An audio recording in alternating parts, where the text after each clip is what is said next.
Hi అండి. 'Attitude Ravan' part 73. కునాల్‌ని ఆయువుకి ఆయుధంగా మార్చాలి అనుకున్నాను. ఈ గొడవల్లో పడి పట్టించుకోలేదు. ఇలా జరగడానికి వీల్లేదు. ఆ పబ్ ఎక్కడుంది నీకు తెలుసా? హా తెలుసత్తా. అయితే పద అని ఈశాని తీసుకుని వెళ్తుంది దేవయాని. ఇక రాజ్‌ని రూమ్‌కి షిఫ్ట్ చేశాక ఓసారి చూసి అరవింద్‌తో ఎంఆర్ఐ చేపించి రిపోర్ట్స్ పంపించని చెప్పి, అలాగే ఫుడ్ డైట్ కూడా చెప్పి ఆయువు దగ్గరికి వస్తూ ఉండగా లిఫ్ట్ దగ్గర నుండి పరిగెత్తుకుంటూ వచ్చి డార్లింగ్ అని హత్తుకుని ఏడుస్తుంది వర్ష. ఏ వర్ష, ఏంటిది వచ్చేసావు గదా! ఎందుకిలా ఏడుస్తూ ఉన్నావే? నాకేమీ కాలేదు. చూడు బానే ఉన్నాను అని ఆమెను తన నుండి వేరు చేసి అంటుంది. అని వెక్కి వెక్కి ఏడుస్తూ నువ్వు మిస్ అయ్యావంటే కాళ్ళు చేతులు ఆడలేదు తెలుసా? చాలా ఏడ్చా. అవును. డింపుల్ గారు చెప్పారు ఆయువు గారికి దెబ్బ తగిలిందని. ఎక్కడున్నారు అంటుంది వర్ష. వర్ష, ఎందుకే నీకంత ఆత్రం? తనిప్పుడు బానే ఉన్నాడు. ఇప్పుడు లైట్‌గా ఫుడ్ పెట్టి ఇంజెక్షన్ చేశా. రెస్ట్ తీసుకుంటూ ఉన్నారు అని గ్లాస్ మిర్రర్‌లో నుండి చూపిస్తూ చెప్తుంది. హ్మ్. నువ్వు ఆయుష్ సార్ సేఫ్‌గా ఉన్నారు. నాకదే చాలు. ఇంతకీ నిన్ను కిడ్నాప్ చేసింది ఎవరు డార్లింగ్ అంటుంది. అవన్నీ తర్వాత నెమ్మదిగా చెప్తానులే. కానీ ముందు నాకిది చెప్పు. రాజ్‌కి యాక్సిడెంట్ జరిగినట్టు రాజేశ్వరి బామ్మగారికి తెలుసా అంటుంది. అహా! లేదు డార్లింగ్ తెలీదు. కానీ నీ విషయానికి ఆవిడ చాలా బాగా డిస్టర్బ్ అయ్యారు. బీపీ బాగా పెరిగింది. కొంచెం ఉంటే స్ట్రోక్ కూడా వచ్చేది బామ్మగారికి. ఇంక రాజ్‌కి ఇలా జరిగిందని తెలిస్తే బామ్మ తట్టుకోలేదు అని ఆయుషారు రాజ్ బిజినెస్ ట్రిప్‌కి వెళ్ళాడు అని చెప్పి ఆమె హెల్త్ చూసుకోవడానికి ఒక డాక్టర్‌ని, అలాగే నర్స్‌ని కూడా ఆవిడకే తెలియకుండా సెట్ చేశారు. అలాగే నేను కూడా వెళ్లి కలిసొచ్చాను. నిన్నే కలవరిస్తూ ఉన్నారావిడ. ఓసారి నువ్వు కనిపిస్తే చాలే బామ్మ నార్మల్ అవుతుంది అంటుంది వర్ష. సరే. రాజ్ కానీ, ఆయుకి కానీ ఇలా జరిగిందని బామ్మకి తెలియకూడదు. ఆయు చెప్పినట్టే రాజు బిజినెస్ ట్రిప్ అని చెప్పాలి. ఇద్దరం కలిసి రేపు కలిసొద్దాం బామ్మగారిని. నువ్వు హాస్పిటల్‌కి వెళ్ళు అంటుంది. వెళ్తా. రాజుని ఒకసారి చూసి తను లేడు వర్ష స్కాన్ కోసం వెళ్ళాడు. నువ్వు మళ్ళీ వచ్చినప్పుడు కలుద్దువులే అంటుంది. సరే డార్లింగ్ అని చెప్పి వెళ్ళిపోతూ ఉంటే ఒక్క నిమిషం అని డింపుల్ అని పిలుస్తుంది. చెప్పండి మేడం. డింపుల్ నువ్వంట మనీ వెళ్ళి బ్రేక్ తీసుకుని సెక్యూరిటీని షిఫ్ట్ చేయండి అంటుంది. అలాగే వర్షాన్ని కూడా డ్రాప్ చేయండి అంటుంది. అది విని మనీ ముందుకు వచ్చాడు. నేనిక్కడే ఉంటానమ్మా అంటాడు. లేదు మనీ నీకసలు రెస్ట్ లేదు. నీకు రెస్ట్ చాలా అవసరం. మార్నింగ్ ఇబ్బందేమీ లేదు. కాబట్టి మీరిద్దరూ రెస్ట్ తీసుకోండి. నైట్‌కి రండి మళ్ళీని. చాలా టైర్డ్‌గా ఉన్నారు. నా వల్ల మీ బాస్ మిమ్మల్ని అస్సలు నిద్రపోనివ్వలేదు. ఇప్పుడు మీ బాస్ వల్ల మీకు రెస్ట్ లేదు. సో, ఎటువంటి ఆర్గ్యుమెంట్స్ లేవు. వెళ్ళండి అంటుంది ఊర్వి. డింపుల్ షిఫ్ట్ చేయించేసి మనీని, వర్షాన్ని తీసుకుని వెళ్ళు అని వర్ష తీసుకొచ్చిన డ్రెస్ తీసుకుని ఫ్రెష్ అవ్వడానికి వెళ్ళింది. అంతా ఊర్వి చెప్పినట్టే చేశారు. వర్ష, డింపుల్, మనీలు దారిలో వర్షాన్ని డ్రాప్ చేసి వెళ్ళిపోయారు వాళ్ళ విల్లాకి. కొడుకు కోసం బయలుదేరిన దేవయానికి దారిలో ఉన్న హాస్పిటల్ ముందు మనీ, డింపుల్, వర్ష కారు ఎక్కడం వాళ్ళని చూసి కారుని ఆపమంటుంది దేవయాని. ఇంకా పబ్ రాలేదత్తా అని విసుగ్గా కారు ఆపి అంటుంది ఈష. అటు చూడవే మొద్దు అని హాస్పిటల్ వైపు చూపిస్తుంది దేవయాని ఈషకి. ఏంటి ఏముందక్కడ అని చూసిన ఈషాకి కూడా వాళ్ళ ముగ్గురు వెళ్ళటం కనిపించింది. ఇది పనిచేసే హాస్పిటల్ ఇది కాదు కదా అత్తా! మరి ఇక్కడేం చేస్తుంది అని అంటుంది. అదేనే నాకు అర్థం కావట్లేదు.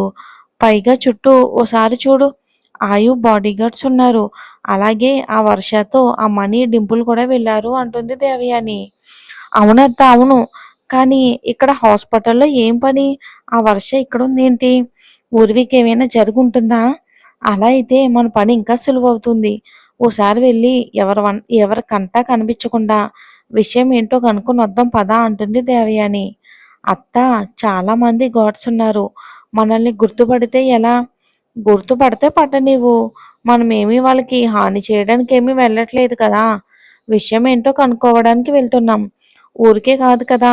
నీకు కడుపులో నొప్పని చెప్పి లోపలికి వెళ్దాం అంటుంది.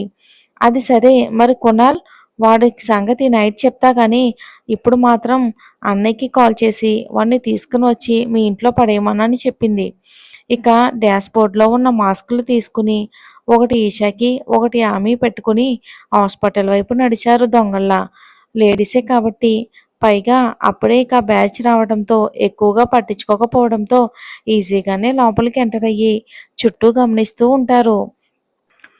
ఎక్కడ చూసినా మనుషులే కనిపిస్తూ ఉంటే ఈషాకి కడుపు నొప్పి అని చెప్పి స్లిప్ తీసుకుని సెకండ్ ఫ్లోర్‌కి వెళ్తుంది. మధ్యలో సెక్యూరిటీ వాళ్ళు ఆపితే చేతిలో ఉన్న స్లిప్ చూపించి వెళ్ళిపోయారు. అదే ఫ్లోర్‌లో స్కాన్ కోసం రాజ్‌ని తీసుకొని వస్తారు. అనుమానంగా దేవయాని అన్నీ గమనిస్తూ ఉండగా అప్పుడే స్కాన్ రూమ్‌లో నుండి బయటికి వచ్చిన రాజ్‌ని అతను వీల్ చైర్‌లో నుండి తలకి దెబ్బ తగిలి ఉండడం చూసి ఏదో జరిగిందని అనుకుంటూ అక్కడే ఉన్న చైర్‌లో ఓపీ కోసం కూర్చున్నట్టు యాక్టింగ్ చేస్తుంది. అదంతా గమనిస్తూనే ఉంటుంది. ఆమెతో పాటు ఈషా కూడా. "ఇదేంటత్తా ఏమైంది ఇతనికి?" అని వాళ్ళ ముందు నుంచే వెళ్తూ ఉన్న రాజ్‌ని చూసి దేవయాని భుజాన్ని గీరేస్తూ అడుగుతుంది. సస్పెన్స్ తట్టుకోలేక ఈషా, "అబ్బా! సైలెంట్‌గా ఉండి చూడవే." నాకు కూడా ఇక్కడ జరిగేదేమీ అర్థం కావట్లేదు. అతనికి ఏదో అయితే ఈ హాస్పిటల్ మొత్తం మనుషులుండడం ఏంటి? అని ఆలోచిస్తూ ఉన్న దేవయాని కళ్ళకి చిక్కుతుంది ఊర్వి. రాజ్ రిపోర్ట్స్‌ని మానిటర్‌లో చూడటానికి కిందకు వచ్చి వీళ్ళ కళ్ళల్లో పడుతుంది. వాళ్ళ ముందే నుండే ల్యాబ్‌లోకి వెళ్ళిన ఆమె వెనక ఎవరికీ అనుమానం రాకుండా వెళ్లి చూస్తారు. గ్లాస్ డోర్ నుండి ఏమీ వినిపించకపోయినా ఊర్వి ఏదో చెప్పడం, అక్కడే ఉన్న అరవింద్ ఇంకా ఇద్దరు డాక్టర్స్ తల ఊపడం చూసి ఏం జరుగుతుందో అర్థం కాక వాళ్ళు బయటికి రావడం చూసి తన తన ప్లేస్‌కి వచ్చి కూర్చుంటుంది దేవయాని. హుందాగా నడుచుకుంటూ తన ముందే నుండి వెళ్తూ ఉంటే ఆమెనిద్దరు డాక్టర్స్ ఫాలో అవుతూ ఆమె ఏదో చెప్తూ ఉంటే నోట్ చేసుకుంటూ ఉంటారు. రిపోర్ట్స్ ప్రింట్ తీసుకుని ఉర్వి వాళ్ళు వెళ్ళిపోయాక ఆ రూమ్ నుండి వస్తున్న అరవింద్‌ని చూసి లేచి నుంచుని, "డాక్టర్ గారు నమస్కారమండి" అని అంటుంది దేవయాని. రిపోర్ట్ చూస్తూ వస్తున్న అరవింద్‌కి తను ఎవరో పిలిచినట్టు అనిపించి తలెత్తి చూస్తాడు. మాస్క్ పెట్టుకుని ఉన్న ఆవిడ్ని చూసి చెప్పమ్మా అంటాడు. డాక్టర్ గారు ఇందాక ఇలా వెళ్ళిన మేడం గారు ఎవరు అని అడుగుతుంది. ఆ ప్రశ్నకి అనుమానంగా చూస్తాడు అరవింద్. అతడి చూపుని పసిగట్టి అంటే ఎవరో పెద్ద మేడంలా అనిపిస్తే అడిగాను సార్ అంటుంది. ఆమె చాలా ఫేమస్ డాక్టర్ అమ్మా అని ముందుకు వెళ్తూ ఉంటాడు డాక్టర్. హా అని ఆశ్చర్యపోయి వెంటనే తేరుకుని డాక్టర్ గారు అని పిలుస్తుంది దేవయాని. ఏంటమ్మా నీ గోల అంటాడు విసుగ్గా అరవింద్. అయ్యో విసుక్కోకండి. నేను చాలాసార్లు వచ్చాను నా కోడల్ని తీసుకుని ఇక్కడికి. కానీ ఎప్పుడూ ఈ మేడం కనిపించలేదు. అందుకే అడిగాను. చూస్తూ ఉంటే చాలా పెద్ద డాక్టర్లాగా ఉంది. నా కోడలికి చూపిద్దామని అంటుంది. అసలు ఏం అడగాలో తెలియక అయోమయంగా ఉంటే ఏదో నోటికి వచ్చింది వాగుతూ అవునమ్మా తను తను ఎవరికి పడితే వాళ్ళకి చూడదు. చాలా పెద్ద డాక్టర్. ఫారెన్‌లో ఉంది. అండ్ తన గైనిక్ ప్రాబ్లమ్స్ చూడదు. న్యూరో సర్జన్ అని చెప్పేసి వెళ్ళిపోతాడు అరవింద్. అలాగే ఈషా పక్కన చైర్‌లో కూర్చుని అరవింద్ అన్న మాటలే అర్థం చేసుకోవడానికి ట్రై చేస్తూ ఉంటుంది. ఈషా కూడా అరవింద్ చెప్పింది వినడంతో అలా ఎలా అసలు? ఊర్వి డాక్టర్ ఏంటి? అని ఇద్దరూ కూడా అలా ఆలోచిస్తూ ఉండిపోతుంటారు. ఈషా కూడా అరవింద్ చెప్పింది వినటంతో అలానే ఉండిపోతుంది. అత్త అత్త నిన్నే అని ఆవిడ భుజంపై గిల్లుతుంది. ఎంత పిలిచినా పలకకపోవటంతో ఏంటి అలా గిల్లావు? మరి నేను పిలుస్తూ ఉంటే పలకకుండా ఉలుకు పలుకు లేదు. అందుకే ఇలా చేశా. అఘోరించావులే కానీ పిలిస్తే పలకడానికి వాడు ఆ డాక్టర్ చెప్పింది చిన్న విషయమా? అసలు అది ఊర్వి అనడానికి ఏంటి గ్యారంటీ? మనుషుల్ని పోలిన మనుషులు ఏడుగురుంటారు తెలుసా అంటుంది ఈషా ఏదో రహస్యాన్ని ఛేదిస్తున్నట్టుగా. అయ్యో రామా! నా మేనకోడలుగా ఉండి ఇసుమంతా కూడా నా బుర్ర రాలేదేంటే నీకు? అది ఊర్వినే చుట్టూ ఉన్న మనుషులు ముఖ్యంగా వీల్ చైర్‌లో వెళ్ళిన వాడు వీళ్ళిద్దరిని చూస్తూ ఉంటే నీకది ఊర్వి అని అర్థం కావట్లేదా అంటుంది విసుగ్గా. అవునత్తా నేను ఈ విషయమే మర్చాను. నువ్వన్నట్టు అది ఊర్వినే అంటుంది. అబ్బా అని తల కొట్టుకుని ఇంక చాలు సర్టిఫై చేసింది చాలు. ఇప్పుడది ఊర్వినా కాదా అన్నది కాదు మనం కనుక్కోవాల్సింది. అది డాక్టర్ ఏంటి అని, ఇక్కడికి ఎందుకొచ్చింది అని, రాజ్‌కి యాక్సిడెంట్ ఎప్పుడు జరిగింది, అసలు ఎక్కడున్నాడు అని మనం కనుక్కోవాలి అని అంటుంది దేవయాని. ఇటు దేవయాని ఇవన్నీ షాక్‌లు తగిలేసరికి కొనాల విషయం మర్చిపోయింది. అవునత్తా వాళ్ళని ఫాలో అవుదాం. కొంచెమైనా ఇన్ఫర్మేషన్ దొరుకుతుంది అంటుంది. మళ్ళీ మూతి పగులుతుంది పాపది. అబ్బా అత్తా ఎందుకు కొట్టావు అంటుంది. ఇక్కడ ఇంతమంది సెక్యూరిటీ ఉంది అంటే ఈ హాస్పిటల్ వాళ్ళ కంట్రోల్‌లో ఉంది అని అర్థం. నీకు అది కూడా అర్థం కావట్లేదా? అనుమానం వచ్చింది అంటే ఇంక అంతే మన పని. ఏదైనా అఫీషియల్‌గా చేద్దాం. ఈ ఊర్వి ఏంటో, దాని వెనకాల ఉన్న విషయం ఏంటో కనుక్కోవాల్సిన పద్ధతిలో కనుక్కుందామని వెళ్ళిపోతారు. రిపోర్ట్స్ అన్నీ చూసాక అంతా నార్మల్‌గానే ఉంది అని తేలడంతో అలాగే చెయ్యి, కాలు పూర్తిగా సెట్ కావటానికి 2 మంత్స్ పడుతుంది. అలాగే ఒక 1 వీక్ తర్వాత డిశ్చార్జ్ చేయొచ్చని రాజ్ హెల్త్ కండిషన్ ఒక అనాలిసిస్‌కి వచ్చి అదే విషయం అరవింద్‌తో చెప్తుంది. అటు ఇటు తిరగటం వలన కొంచెం స్ట్రెస్ అయ్యి రాజ్ పడుకుంటే అతన్ని తడిచేరిన కళ్ళతో చూస్తూ అతని పక్కనే ఉన్న చైర్‌లో కూర్చుంటుంది ఆద్య. ఆయువ్ దగ్గరికి వెళ్ళటానికి ఆ డోరు ఓపెన్ చేయబోతూ ఒక లుక్ అటువైపు వేసేసరికి ఆద్య కళ్ళు తుడుచుకుంటూ కనిపిస్తుంది.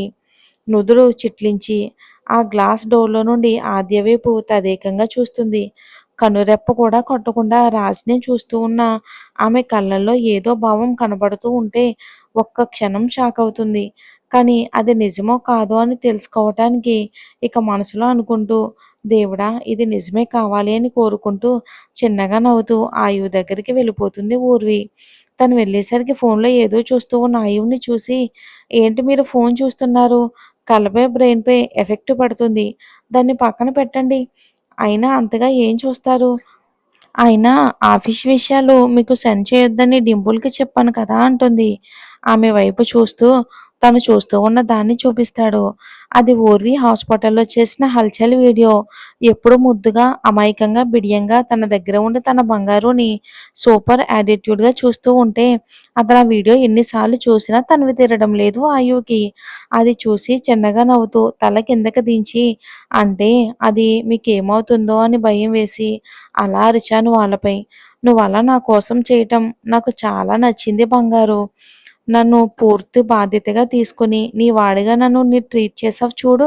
నా గురించి ఏ నిర్ణయమైనా సెకండ్స్‌లో తీసుకొని అమలు చేయగల రైటు నీకు తప్ప ఎవరికీ లేదు. ఒక్కొక్కసారి నాకు కూడా లేదు. నువ్వు చెప్పింది వినడం తప్ప. అలా ఉండాలి అనిపిస్తూ ఉంటుంది బంగారు నీ దగ్గర" అంటాడు ఆమె చేతివేళ్లు అతని వేళ్లతో బంధించి. "ఐ లవ్ యూ బంగారు" అంటాడు అల్లరిగా. అతన్ని దగ్గరికి జరిగి, "ఏ ఆయూ! ఎందుకంత తగ్గటం నా ముందు నువ్వు? నీకు నేనేం చేశాను? అసలేమిచ్చాను?" అంటుంది తడిచేరిన కళ్ళతో ఊర్వి. "నీ దగ్గర తగ్గటం కూడా నాకు ఇష్టంరా. నా జీవితం మొత్తం నీ పాదాల దగ్గర పెట్టాలి అనిపిస్తూ ఉంటుంది. నాకు నువ్వు ఎప్పుడూ వేరుగా కనిపించలేదు. నిన్ను చూసిన క్షణమే నువ్వు నాలోనే చేరిపోయావు. ఎందుకు అని అడగకు. నేను చెప్పలేను. నా మనసు మాత్రం మొత్తం నువ్వే నిండిపోయావు. నిన్ను మిస్ చేసుకున్న ఈ 2 సంవత్సరాల కాలం నాకు నరకం లాంటిది. ఎప్పుడైతే నిన్ను తిరిగి ఆఫీస్‌లో చూశానో నా ప్రాణం నాకు తిరిగి వచ్చినట్టు అనిపించింది బంగారు. అందుకే మళ్ళీ నీ చెయ్యి ఎప్పుడూ జారనివ్వను మరణంలో కూడా" అని అనబోతూ ఉంటే అప్పటికే అతని మాటలతో గుండెల్లో సంతోషం ఉవ్వెత్తి ఎగిసిపడుతూ ఉంటే, "నేను ఉండగా నీకు మరణం దరి చేరనివ్వను" అంటూ అతని పెదాలు అతని ప్రేమను మాటల్లో చూపిస్తూ ఆమెను తన ప్రేమను తన ముద్దలో ముంచుతున్నాడు. "ఏవండీ" అని ఆనంద్ గారి దగ్గర గారాలు పోతూ పిలుస్తుంది దేవయాని. బిజీగా ఫైల్ చూస్తున్న అతను ఆమె పిలుపుకి "ఏంటి" అంటాడు విసుగ్గా. "ఏంటండి అలా విసుక్కుంటారు? నేనేం చేశానని?" "ఏదో తెలియనితనం. బావ అంటే పిచ్చి ప్రేమతో అలా చేసింది. దానికి నేనేం చేశాను చెప్పండి? పైగా నాపై కోపంగా ఉన్నారు" అంటుంది మన ఆస్కార్ గ్రహీత దేవయాని. ఇక 24 గంటలు నీతోనే ఉంటుంది. ఏం చేస్తుందో తెలుసుకోలేకపోయావా? ఛీ! ఇంత నీచంగా ఉంటారా? తన శీలంపై తనే మచ్చ వేసుకునే ఆడపిల్లని నేనెక్కడా చూడలేదు. తల్లిలేని పిల్ల నీ చేతుల్లో పెరిగింది. అరే ఏం చేస్తుందో, ఎటు పోతుందో అని తెలీదా? జాగ్రత్తగా ఉండాలని అని అగ్గిల మీద గుగ్గిలమవుతాడు ఆనందరావు. బాగుంది. ఈషా చేసిందేమో అనుకుని ఇలా ఫైర్ అవుతున్నాడు. ఆ ప్లాన్ చేసింది నేనేనని తెలిస్తే ఏమైపోతాడో అని ఇన్నర్ వాయిస్ వేసుకుని పైకి మాత్రం ఇన్నోసెంట్ ఫేస్‌తో ఈషా చేసింది తప్పేనండి. నేను కూడా తనని గట్టిగా మందలించాను. కానీ ఒకసారి ఆలోచించండి. ఓ అమ్మాయి తన శీలాన్ని పణంగా పెట్టి తన మనసుకు నచ్చిన వాడిని పొందడం కోసం ఇంత చేసింది అంటే తన ప్రేమ తను ఆయువుని ఎంతగా కావాలి అనుకుంటుందో తెలియట్లేదా మీకు అంటుంది. తెలిస్తే న్యాయంగా వెళ్ళమను. ఇలా పిచ్చి పిచ్చిగా కాదు. ఇలా చేస్తే కుటుంబం గౌరవం, మర్యాదలు, పరువు అని గంగలో కలిసిపోతాయి అంటాడు.